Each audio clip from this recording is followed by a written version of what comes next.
Você já se auto-sabotou? Vive em relacionamentos complicados? Segue entre tapas e beijos com a sua família? Já esteve perdido em algum momento na sua carreira? Você não está sozinho. Em Psicologia Sincera, eu, Ana Luísa, E eu, Ana Tereza, vamos comentar os mais diversos assuntos do nosso cotidiano, sempre com uma opinião sincera. pode ser que você se identifique ou não com as nossas análises e reflexões. Mas aí você vê se a carapuça serviu.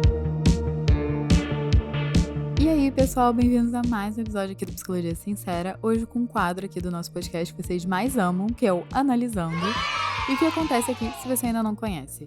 A gente vai ler histórias que os nossos ouvintes mandaram, eles sabem que tá mandando pra cá, sabem que a gente vai analisar essas histórias, é tudo dentro dos conformes, consensual. E acaba que a gente tenta juntar duas histórias normalmente que tem alguma temática que envolve um tema, né? Que assim, no sentido de a gente vai dar pitacos, vai dar análise, vai trazer reflexões, como a nossa própria introdução já diz. E aí a gente tenta juntar coisas que tenham a ver para os conselhos e os palpites serem parecidos. Se você quiser participar de forma anônima, que a gente nunca divulga ninguém, nunca expõe ninguém, você pode mandar a sua história pro nosso e-mail, podcastpsicologiasincera@gmail.com. E se você já tá careca de ouvir esse episódio aqui e participar, ver as participações desse quadro e tudo mais, e quiser participar também, mas quer ter uma prioridade, quer que seja um pouquinho mais rápido, você também pode entrar no Orelo. Agora também tem a possibilidade de você ser nosso assinante pelo Spotify. E lá no Orelo a gente tem os nossos combinados com os nossos apoiadores, que vocês têm códigos pra mandar pra gente saber que vocês são apoiadores, a gente vê se o apoio de vocês está ativo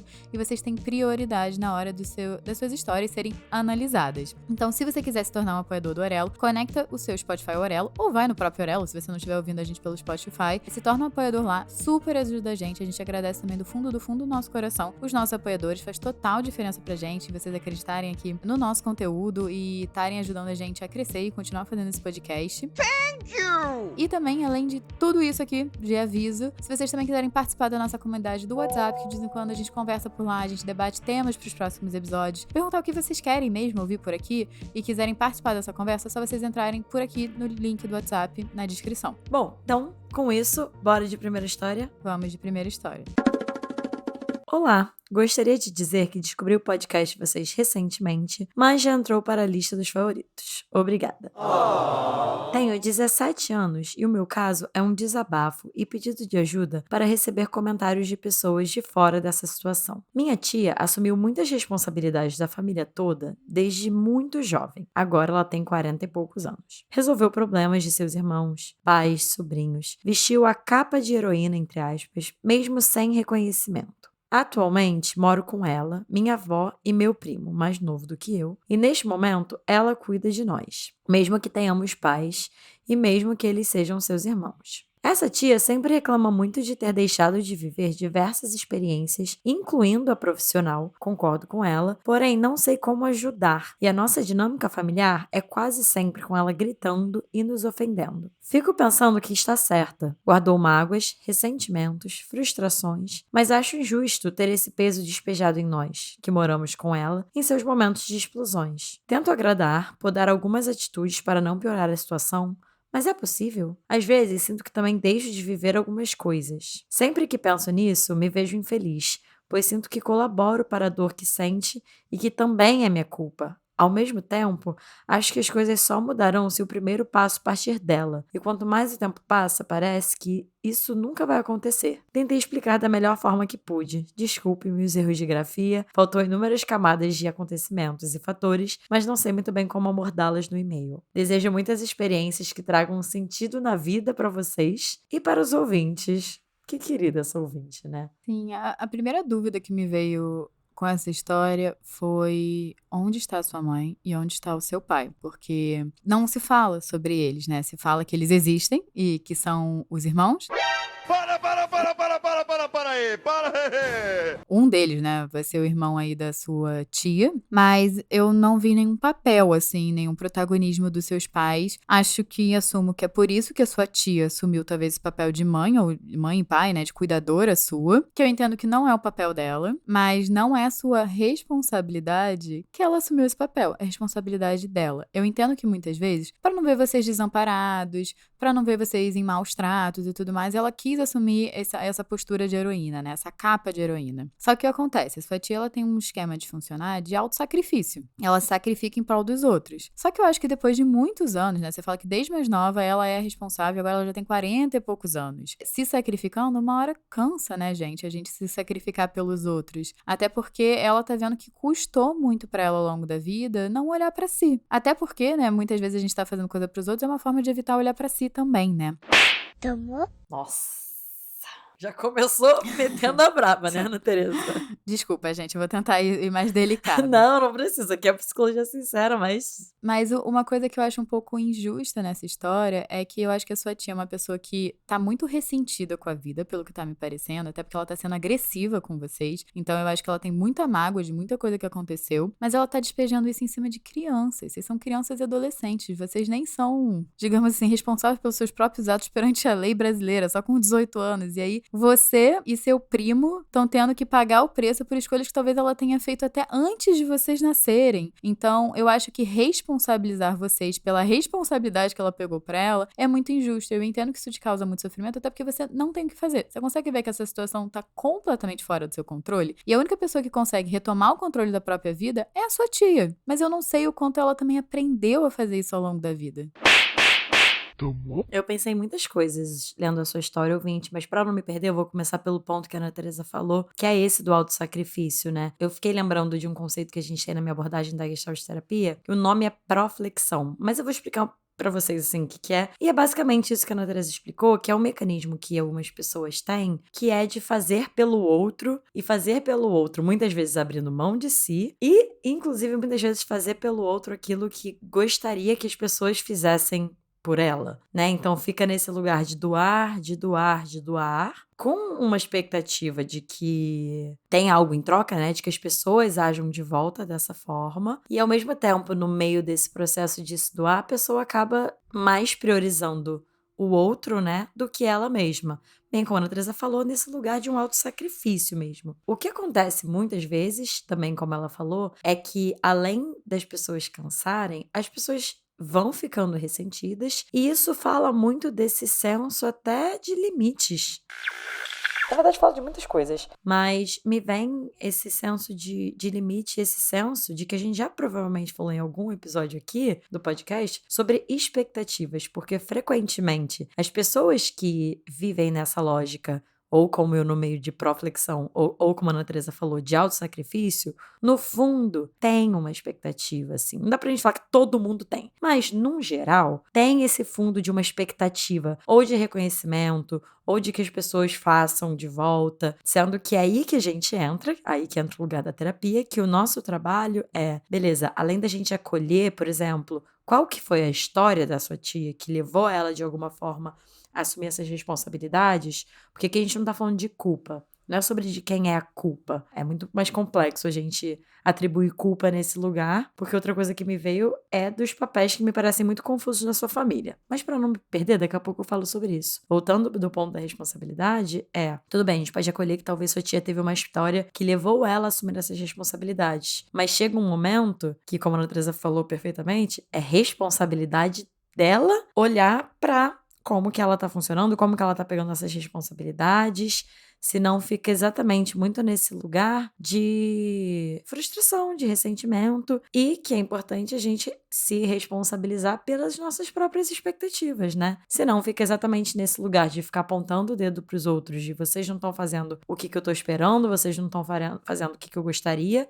Às vezes é muito válida a frustração dela, mas então o que ela tá fazendo para sair, por exemplo, desse papel? E aí que a gente entra também em outra pergunta que me vem, mas eu vou voltar para você porque essa história é sobre você, mas já que de alguma forma você às vezes se reconhece um pouco também nesse lugar de querer resolver as coisas, fico perguntando se não tem aí até uma transmissão de papéis que eu pensei assim, né, Ana Teresa, de você poder tomar cuidado para você não entrar nesse lugar que hoje a sua tia ocupa, que é ficar se responsabilizando por aquilo que não é seu. E é isso, é perceber como chegou nesse papel e o que ela tá fazendo para sair desse papel. E a pergunta que me vem é: será que ela tem algum ganho por estar nesse papel? Aí que a gente entra nesse lugar da responsabilidade. O que talvez mantenha ela ali? Talvez você perceber isso na sua tia te ajude a ter mais consciência se você quer ou não entrar nesse papel, que me parece que te puxa um pouco, mas é importante você ter consciência disso. Até porque você começou a falar que você deixa de fazer coisas e você se priva por conta disso. Até por se sentir culpada e tudo mais. E tá tudo bem você viver a sua vida, não tem nada de errado em você viver a sua vida, assim.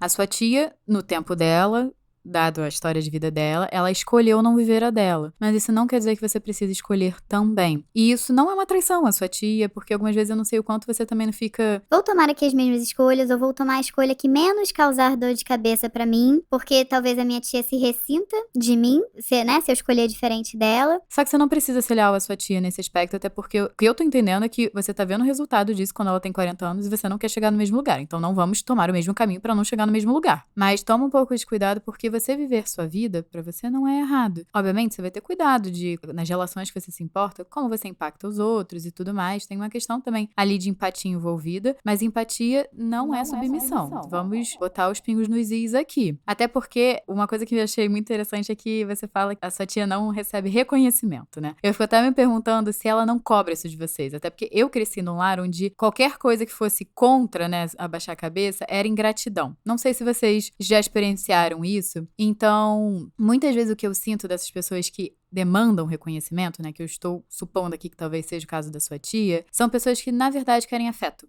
em retorno. E dado que a gente tá vendo, né, que cadê sua mãe e seu pai nessa história? Cadê os seus avós? Assim, por que sua tia tá nessa função? Eu não sei como funciona a sua família. Mas não me parece um funcionamento muito saudável, até porque a sua tia tá pagando um pato aí de algumas, talvez, decisões aí não muito boas de outros membros. Famílias mais disfuncionais, existe uma falta de afeto generalizada. Tem pessoas que vão lidar de certas formas, outras de outras, e a sua tia se sacrifica em prol de receber afeto. Talvez ela tenha, recebido algum tipo de afeto ou algum tapinha nas costas por ela ser responsável da família, tá? Só que não é o suficiente pra suprir ela. Só que ela continua com o mesmo método pra ser suprida. E aí é que encontra o erro. E ela também tá cobrando de vocês, crianças e adolescentes, de ser suprida. O que também tá errado, porque vocês também precisam receber, né? Então, continua o ciclo de falta, né, entre vocês. Então, preste atenção nisso também, porque muitas vezes ela quer afeto. Mas eu não sei se é o seu papel também suprir 100% desse afeto. Exatamente. Eu acho que você trouxe um ponto muito importante. E assim, até pra você, ouvinte, que enviou essa história, é importante trazer que isso tudo que a gente tá compartilhando, muitas vezes acontece em terapia, que é o quê? Esse é um processo de tomada de consciência, né? Porque eu imagino que muitas das coisas que a sua tia faz, ela não faz com consciência. Talvez ela não tenha consciência desses ganhos, disso tudo que a gente tá falando, né? De que essa é a forma que ela aprendeu, que ela sabe receber afeto, né? Até porque a Teresa usou uma palavra que eu acho importante a gente só explicar um pouco esse contexto, que sua tia escolheu isso, né? Quando a gente fala escolher, não é num sentido de que ela quis necessariamente dessa forma, até porque uma coisa que eu fiquei com vontade de compartilhar é que na sua história, os papéis me pareceram muito confusos, assim. Inclusive, eu achei curioso, porque você falou de você enviou sua história, mas eu fiquei com uma sensação de que eu não conheço você. Me deu uma sensação como se sua tia e a sua família engolisse você, sua identidade, quem você é, porque realmente, assim, 99% da sua história, e você falando de você, da sua história, de quem você fala da sua tia, você fala da sua família. Então, até fiquei pensando nisso, assim, qual é o tamanho que isso ocupa na sua vida, no seu senso de si, no seu senso de identidade. E aí me vem de que talvez realmente teve um contexto muito complicado, com papéis confusos, que levou a sua tia para, de alguma forma, desempenhar esse papel. Então, não necessariamente, talvez, de início, foi, entre aspas, uma escolha dela, ou uma escolha consciente dela. Mas o que acontece? Quando a gente está em terapia e a gente vai ficando cada vez mais consciente de tudo isso que a gente acabou de falar, desses processos, desses papéis, como que funciona a nossa família, e a gente vai entendendo que lugar a gente ocupa, a consciência, ela dá a possibilidade da gente fazer justamente essa escolha. De escolher, por exemplo, receber esse afeto de uma forma diferente, ou de escolher botar um limite e agir de uma forma diferente. Mas o que eu fiquei mais com a sua história, ouvinte, é exatamente esse ponto que eu falei, que é, me parece que de alguma forma eu conheço mais a sua tia e o funcionamento da sua tia do que o seu. E isso me chamou a atenção. E eu acho que esse talvez seja o maior ponto que eu fiquei de compartilhar com você, de você poder perceber se faz sentido, se não faz sentido. Porque o que eu fiquei pensando dentro desse lugar de papéis diferentes e papéis confusos, é de você poder perceber qual papel você tá, qual papel você tá sendo puxada para desempenhar. Que, mais uma vez, quando você fala que você tenta agradar, que às vezes você sente também que deixa de viver algumas coisas, dá uma sensação de que você tá sendo puxada a talvez ocupar esse mesmo lugar da sua tia, que ela ocupa hoje, que é cuidar das pessoas, cuidar de como as pessoas estão se sentindo, abrir mão de você e se responsabilizar por coisas que não são suas. E aí, talvez você compartilhou sobre o seu sentimento de injustiça, né? Desse peso despejado em vocês, de talvez você poder entrar mais em contato com esse sentimento de injustiça, o que ele tá falando, o que ele tá falando de você, e o que ele tá falando dessa situação mesmo, assim. Quando eu penso em injustiça, me vem normalmente a emoção da raiva. E a raiva, geralmente, a gente sente quando nossos limites estão sendo ultrapassados, quando a gente está precisando respeitar nossos limites, quando a gente está precisando respeitar o nosso espaço. Então, será que não tem um processo aí também de invasão dos seus limites em relação a essa situação? Fiquei pensando nisso. Então, acho que por essa história, eu finalizei aqui minhas considerações pra gente também dar espaço pra outra história que a gente trouxe aqui hoje. Então, bora de segunda história? Bora! Descobri o podcast recentemente e, desde então, fiquei com vontade de escrever. Estou escrevendo pois queria uma visão diferente do que está acontecendo. Há uns 3 anos, meu cunhado, o irmão do meu namorado, começou a namorar com essa pessoa. A família do meu namorado joga os desentendimentos para debaixo do tapete. O problema é que eu tenho tido muitos desentendimentos com essa co-cunhada. Desde que começaram a namorar, ela fala mal de mim pelas minhas costas, manipula situações e faz pirraças. O problema é que eu não consigo ignorar essas coisas e antes de namorarem, eu tinha a casa do meu namorado como meu refúgio de paz. No começo da relação deles, eu e ela combinamos de conversar sobre os problemas e conflitos. Porém, todos os conflitos que se seguiram, ela vinha até mim apontar dedos, xingando, desrespeitando, coisas que nunca fiz e por ser dessa forma ignorei. E ela falando muitas vezes e contando meias verdades para os pais de nossos namorados pelas minhas costas, me difamando. No início desse ano, entrei em contato com ela pelo Instagram para tentar resolver as coisas e pedir para que convivêssemos com respeito. Opa! Porém, na primeira coisa que ela sentiu ofendida, que não tinha nada a ver com ela já jogou o respeito por ralo abaixo. Quando eu falei para conversarmos pessoalmente, ela fica adiando. Sim, marca e chega, no dia ela desmarca. E pessoalmente não existe nenhum tipo de comunicação. Porém, tenho a sensação que ela evita falar comigo pessoalmente, pois da mesma forma que ela conta meias verdades aos meus sogros, conta as meias verdades ao meu cunhado. Queria muito resolver essa situação, pois em minha casa nem sempre tenho paz e não consigo sair de onde estou no momento. Também acrescento que os pais do meu namorado interferem nisso de forma negativa. Quando existe algum tipo de desentendimento, eles interferem para que pare a discussão no momento, mas não é resolvido. E se tentamos falar sobre o que acontece, é visto como ciúme. Se eles, os cunhados, reclamavam, levávamos bronca. Temos praticamente a mesma idade, eles são só uns 2 anos mais novos que nós. PS, foi confirmado por meu sogro que ela fala mal de mim escondido pelas minhas costas. PS 2. Namoro aproximadamente 9 anos, enquanto eles fazem aproximadamente 3. E antes disso, sempre convivi em paz, pois as discussões e os problemas jogados para debaixo do tapete não eram meu problema e não chegavam até mim. Bom, eu pensei em coisas parecidas, na verdade, coisas parecidas não. Pensei mais uma vez em limites, ouvindo essa história, mas na verdade, o que ficou mais forte pra mim, que eu fiquei com vontade de compartilhar com vocês, com você ouvinte, com vocês que estão ouvindo, até pra vocês identificarem se isso acontece na família de vocês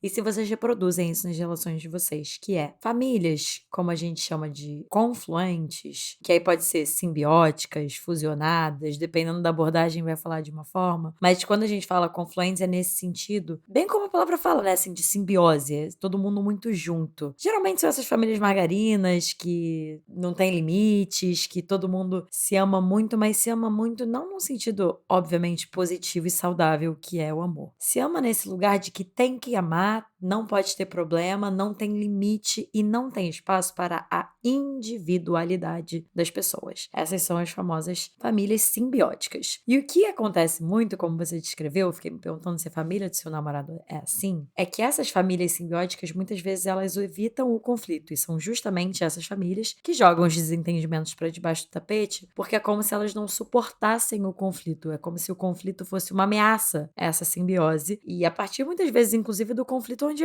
aparece as individualidades, né? Então, por exemplo, se eu e a Ana Teresa aqui, a gente tem uma relação simbiótica em que a gente se ama muito, a gente é muito parecida, a gente tem os mesmos gostos, parece que é tudo lindo, né? Assim, é muito fácil, entre aspas, de se relacionar assim, normalmente tem um preço, e normalmente esse preço é justamente a individualidade. E aí o que acontece muitas vezes é isso, né? Por exemplo, se a gente, nessa relação de simbiose, discorda de alguma coisa, aí que aparece as diferenças, aparecem as individualidades, e nessas famílias, e nessas pessoas que se relacionam dessa forma, o conflito é visto de uma forma muito negativa por isso, por um medo do rompimento, ou das relações, ou da simbiose. E eu fiquei me perguntando se a família do seu namorado não funciona dessa forma, até porque me chamou a atenção duas coisas. Primeiro, quando você falou que quando existe algum tipo de desentendimento, eles interferem para que pare a discussão, então me vem uma coisa de não poder ter espaço mesmo pro conflito. Depois a gente entra mais nesse seu conflito especificamente com a sua cocunhada. Mas antes eu fiquei com vontade de trazer esse contexto, assim, parece que vocês nem podem ter esse conflito. E isso já me chamou a atenção. E outra coisa que é os pais do seu namorado interferirem nisso. Mais uma vez, família muito simbiótica, né? Assim, o que os pais do seu namorado têm a ver com um conflito entre duas pessoas, dois indivíduos, que podem ter seus desentendimentos, podem ter suas diferenças, né? Tem as suas individualidades. Então, mais uma vez, quando você vai descrevendo, parece que não tem espaço para individualidade e nisso, para os limites, né? Assim, como que falta limites quando um vai se metendo na vida e nos conflitos do outro, né, Ana Teresa?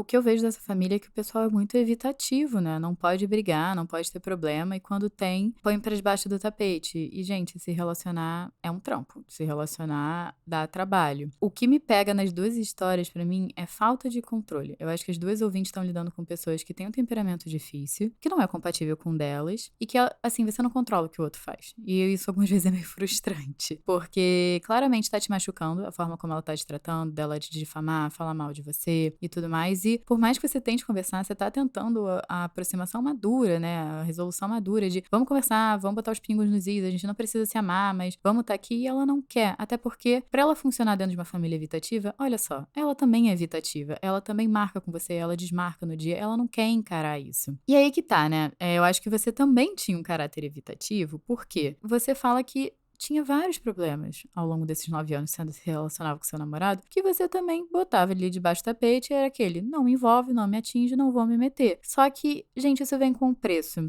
Uma coisa que eu aprendi na minha vida pessoal mesmo, que eu posso compartilhar com você, é o meio que o seu parceiro está inserido te afeta. A gente pode achar que não, mas te afeta sim. E se for um meio que você já não concorda, ou se for um meio que você já tá vendo várias coisas ali que você não tá te fazendo se sentir bem, toma cuidado e reavalia isso. Porque você está namorando sim com o seu namorado, mas ele vem com esse pacote da família. E o pacote, ele existe, gente. Não dá pra gente fingir que o pacote não existe. Então toma um pouco cuidado com isso. E outra coisa que eu também quero começar a trazer é você. Sabe por quê? Porque eu acho que essa situação vai te fazer olhar pra algo que você não estava olhando até agora, que é a sua situação em casa. Eu acho que essa situação é tão incômoda, porque se a sua cocunhada aí fosse, né, disfuncional, fosse barraqueira e ficasse na dela, você tava nem aí. Só que o problema é que ela tá tirando um refúgio de paz seu, que você precisa. Eu fico até me perguntando se o seu relacionamento, não estou diminuindo o fato que você ama o seu namorado, você gosta dele, porque eu acredito que sim. Mas o quanto também o seu relacionamento não tem uma função de fuga. E agora não tá mais exercendo o papel de função de fuga da sua família. E aí, você tá querendo retomar esse lugar, porque, né, há 9 anos funcionou como um lugar de fuga, por que não pode continuar funcionando? E agora você vai ser obrigada a olhar pra sua família e falar, tá, eu não tenho paz na casa do meu namorado, vou ter que arranjar um novo lugar de paz. Teoricamente, onde eu deveria ter paz é em casa. Por que eu não tô tendo paz em casa? O que eu preciso pra ter paz em casa? E aí eu acho que são também questões aí que vão ser muito mais difíceis, porque antes você tava o quê também?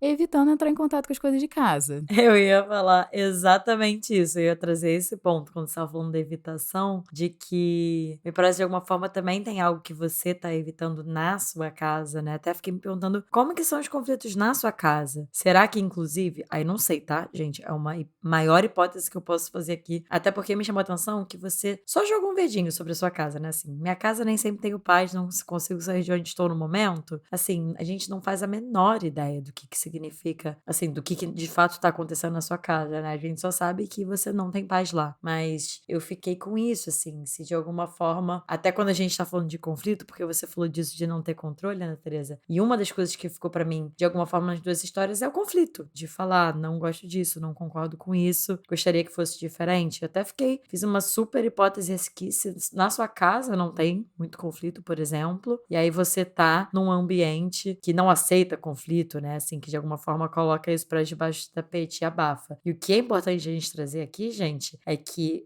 Nenhum dos dois extremos é positivo. Conflito não é ruim. Isso também eu queria até compartilhar com vocês aqui. Conflito são muito importantes. Mas é isso. Também não é ficar num polo em relações e ambientes em que só existe conflito, porque isso fala de alguma coisa, a gente já falou, todo excesso esconde uma falta, e também não é saudável estar num ambiente, numa relação que não existe nenhum conflito, que nenhum conflito pode aparecer. Isso também tem o preço e também fala de alguma disfuncionalidade nessa relação. E uma coisa que é muito importante da gente entender quando a gente vai conversar e discutir com as pessoas, né, ter essa comunicação mais assertiva, mais clara, é que nem todo problema vai ser resolvido na sua vida. Olha que frustrante, gente. É muito frustrante mesmo, tá? Muitas vezes você vai lidar com pessoas que não querem mudar, ou não querem fazer diferente, ou elas estão bem com a forma que elas estão lidando com as coisas e, infelizmente, quem vai ter que lidar ou manejar a situação vai ter que ser você. Então, conversar, expressar o que você sente, nem sempre é garantia que você vai ser ouvido. Não é garantia que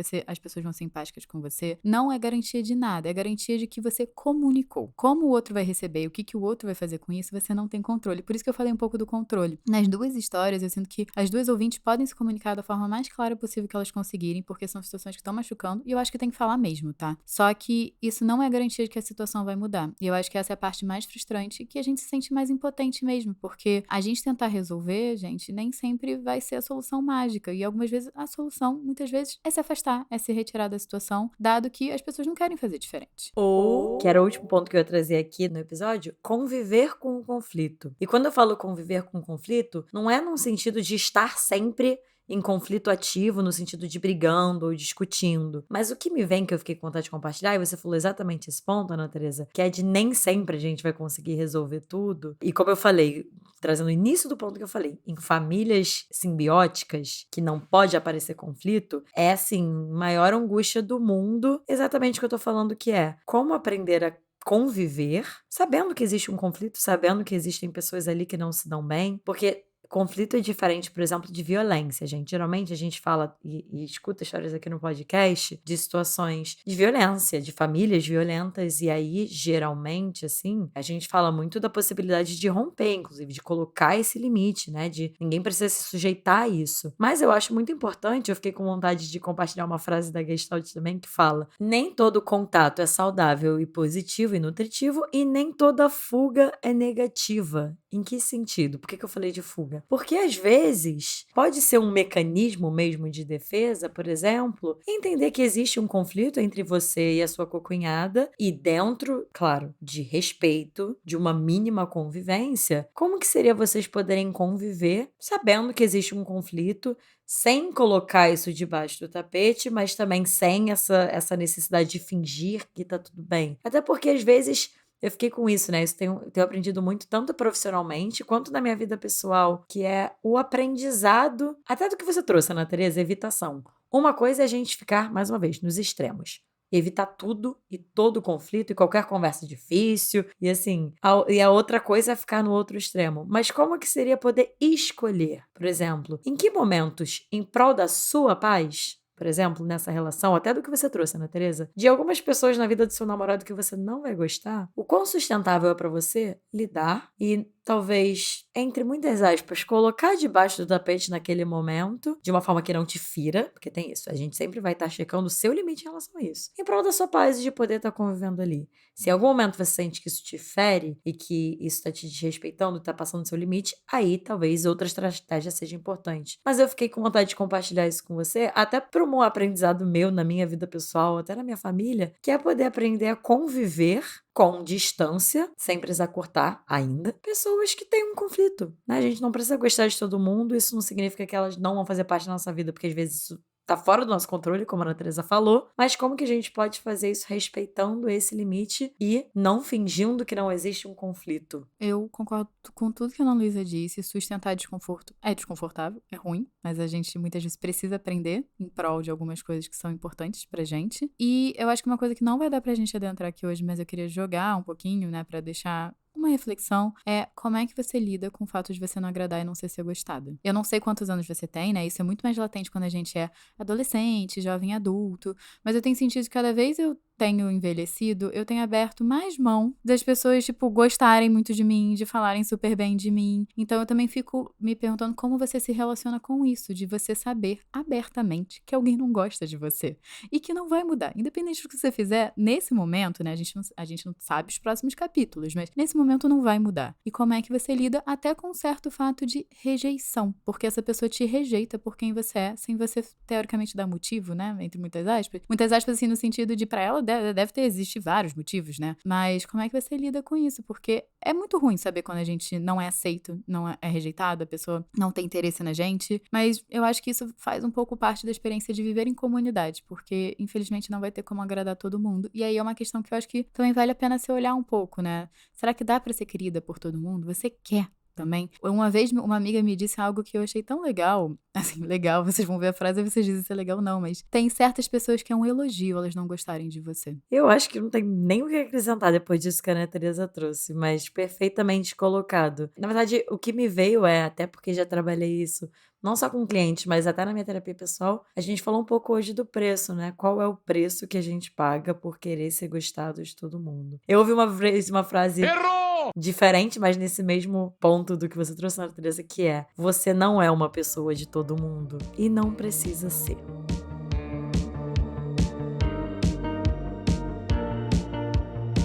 Então é isso, pedrada, terminando o episódio. Começamos com pedrada e terminamos com pedrada. Será que tem emoji de uma pedra pra gente colocar? Nossa, genial, genial, gente. Gente, deixa, é porque eu não sei todos de cor, peraí. Tem sim, o emoji de hoje é uma pedra. Eu tenho ela até na minha cabeça. Descreve aí, então, o emoji de pedra porque eu não sei onde tá. Gente, abram aí os emojis. Eu tenho certeza que tem um emoji de pedra na parte de natureza. É isso que a gente tem pra falar pra vocês. E se não, vocês também podem achar um emoji aí de pedra, alguma coisa do tipo, e colocar aqui embaixo. Ou coloca uma montanha, gente. Se não tiver, coloca em uma montanha. E é isso. Acho que tem uma rocha. Eu adoro que com certeza o Bernardo vai botar isso. Eu achei. Existe, gente. Existe. Eu sabia. Lembro do emoji da pedra. Tem uma pedra bem cinza, bem grande. Esse é o emoji do episódio de hoje, gente. E eu amo que quem olhar só os comentários não vai entender nada. Mas é isso, é só quem ouve até o final que tem acesso a entender o nosso emoji. Gente, não se esqueçam de compartilhar esse episódio. Eu acho que a gente falou coisas muito importantes aqui. Se você acha também que a gente falou coisas importantes, se você se identificou, compartilha esse episódio. Ajuda muito a gente na divulgação, a mais pessoas ouvirem esse podcast, esse episódio. Não se esqueça também de classificar esse podcast com 5 estrelinhas e também, inclusive, como a Ana Teresa falou nesse episódio, agora vocês têm muito mais facilidade de ter acesso aos nossos episódios exclusivos. Antes vocês tinham que ir pra outra plataforma, que era o Orelo. Agora vocês não precisam, é só vincular a conta de vocês aqui do Spotify com a conta do Orelo ou criar uma conta do Spotify, se você não tá ouvindo a gente por lá. E tem aqui no Spotify, vocês podem olhar logo embaixo do botão seguir, tem um bannerzinho com os nossos episódios exclusivos. Vocês podem ver tudo que a gente já fez, toda essa nossa biblioteca que só os nossos apoiadores têm acesso. E se você não tem, você não vai conseguir ouvir. Você só vai ver o que tem no ar. Mas se você apoiar, é rapidinho, é muito fácil agora. Por R$5 no mês, valor simbólico, você vai conseguir ter acesso a toda essa biblioteca exclusiva de conteúdos, além de mais um episódio extra todo mês. Então faz isso agora, é rapidinho, muito mais rápido do que já foi, e não deixa de apoiar a gente. E também não deixe de seguir a gente aqui nas redes sociais. Você pode seguir o podcast Psicologia Sincera no @podcast Psicologia Sincera, que vão estar aqui para você entrar nas nossas redes sociais. Vocês também podem me seguir no @Ana Teresa Cavalcante e a Ana Luísa no @psicóloga Ana Luísa Braz. A gente também vai deixar aqui embaixo o Instagram da nossa equipe de áudio e de design aqui do podcast, assim como o link para nossa comunidade. Temos uma comunidade no WhatsApp, a gente está trocando sempre com vocês lá. A Ana Teresa já explicou perfeitamente. Vocês dão ideias de episódios, a gente pega indicações de vocês, a gente troca ideia. E é isso, gente. Um beijo, nos vemos no próximo episódio.